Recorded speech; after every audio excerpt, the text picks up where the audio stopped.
Garraio publikoa sustatzerako orduan badira zenbait gai garrantzitsu direnak, baino badira bi gako direnak. Zerbitzuaren kalitatea alde batetik eta bestetik zerbitzuaren prezioa. Kalitatea esaten dugunean, hitz egiten dugu maiztasunez, ordutegiez, konboien flotaren egoeraz, langileen egoeraz eta abar, eta zerbitzuaren prezioa argi dago, nik uste hemen ados egongo garela, ahalik eta merkeena izan behar dela, baina beti ere kalitatea kolokan jarri gabe, ezta. Bileteen prezioa gutxi gora bera, bileteetatik ordaintzen da zerbitzuaren erdia.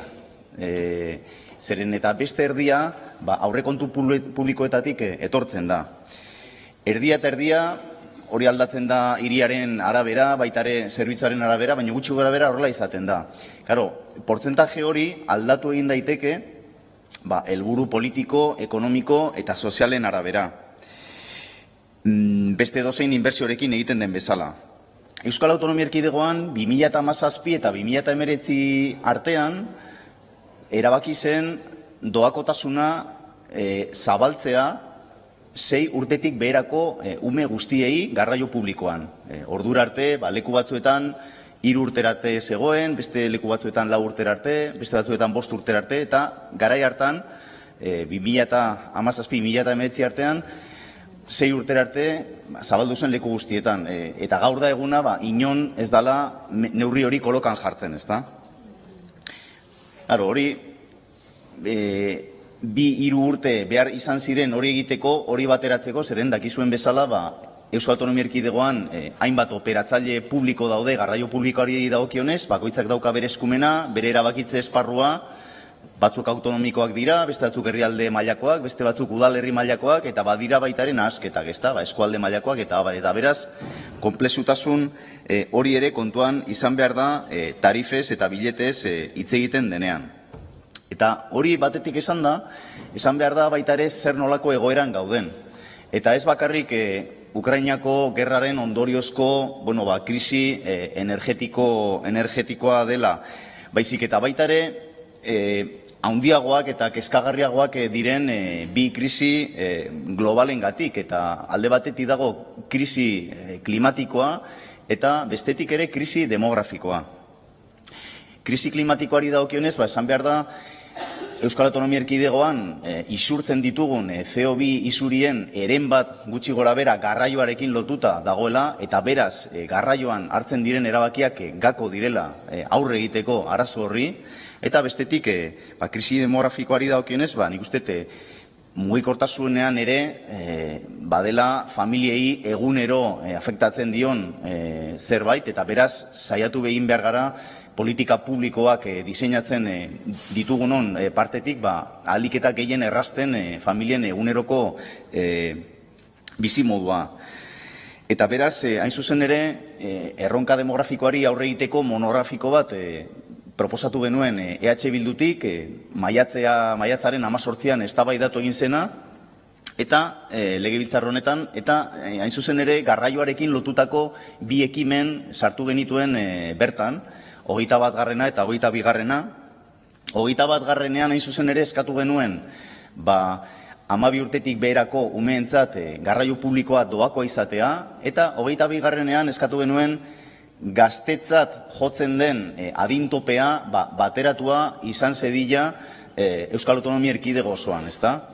Bigarren proposamen hori onartu egin zen, baino lehenengoa ez. Etzen onartu 12 urtetik beherako umeei garraio publikoa doan eskaintzea.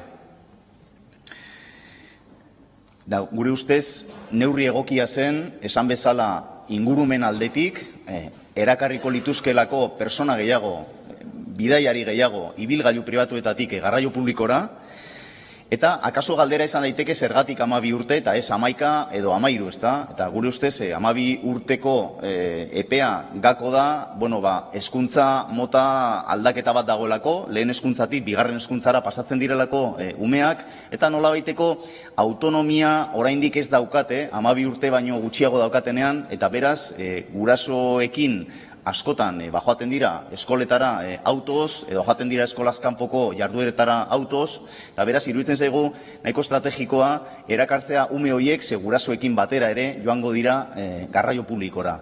Beraz, horregatik kokatzen da, beste hainbat lekutan kokatu den bezala, 12 urtetan muga hori.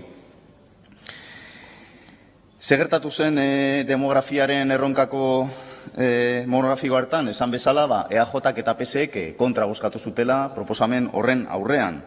Eta boto horren karira, Eraitze Saez de Egilaze legebiltzarkideak hurrengoa esan zuen.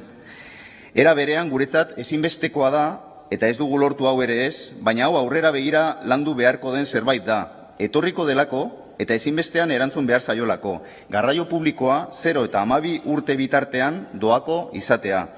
Kuriosoa da proposamen honetan ezezko borobila jaso dugulako. Garraio publikoa bultzatzea ezinbesteko kontua izan beharko litzateke edozein jendartean. Eta gehiago, halako krisi ekologiko baten erdian gaudenean. Eta gure ustetan, aurrek, hori 0 eta 12 urte bitartean doainik izan beharko lukete. Horretarako eskubidea behar lukete. Nik uste 5 hilabete ondoren, hitz horiek berdin-berdin jarraitu ditzakegula defendatzen. Eta ordea ez dugu uste EAJak eta PSek egun hartan bozkatu zutena gaur mantendu dezaketenik gutxienez kontraesanetan erori gabe.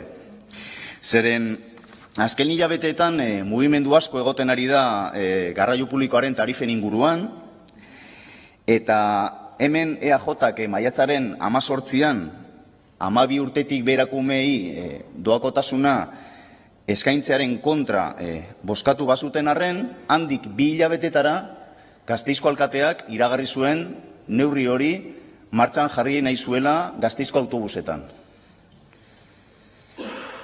Beraz, Gasteizko EAJak kopiatu baldin badu neurri hori, ez da izango hain txarra, ez da, EH Bilduke proposatu duen neurria. Dena esate aldera, kopiatu, ez zuen kopiatu. Zeren gauza bat ere gehitu zion. Hasiera batean, agoz bai, iragarri zuen hori egingo zutela, baina gero berez neurria proposatu egin zuena Gasteizko EH Bildu izan zen, Tubisako Administrazio Kontseiluan, eta EAJak eta PSek kontraproposamen bat aurkeztu zuten. Proposamen berdina, baina gehitu zioten baldintza bat. Bai, 12 urtetik beherako umeentzat garraio publikoa doan, Tubisa, autobusa doan, baina bakarrik bertan erroldatuta daude denentzat.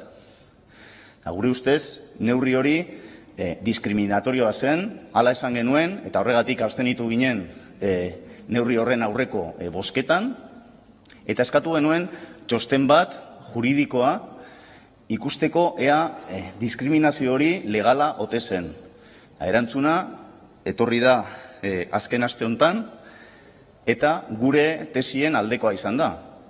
Udaleko idazkari nagusiak esan du halako neurri bat eskatzea erroldatuta egotea garraio publikoa doakoa izateko besteentzat, erroldatuta datenentzat doakoa denean, diskriminatorioa dela, baztertzailea dela, eta badagoela nahikoa jurisprudentzia erakusten duena halako neurriak epaitegietara iristen baldin badira galtzeko aukera guztiak dauzkatela.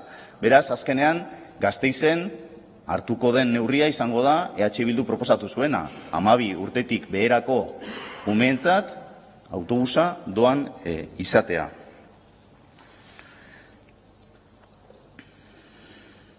Eta badirudi neurri hori abenduan martxan jarriko dela, arazo tekniko batzuk daudelako txartelarekin. Eta hoixe bera da gaur hemen proposatzen deguna. Gure legez besteko proposamena 3 puntutan banatu dugu. Lehenengo puntuan eskatzen duguna da Jaurlaritzak bere eskumen zuzeneko diren garraio publikoetan doakotasun hori ezar dezala 12 urtetik beherako umeentzat. Bigarren puntuan eskatzen duguna da Jaurlaritzak parte hartzen duen foro, partzuergo, mankomunidadeetan sustatu dezala beste operatzaile publikoek ere neurri hori har dezaten.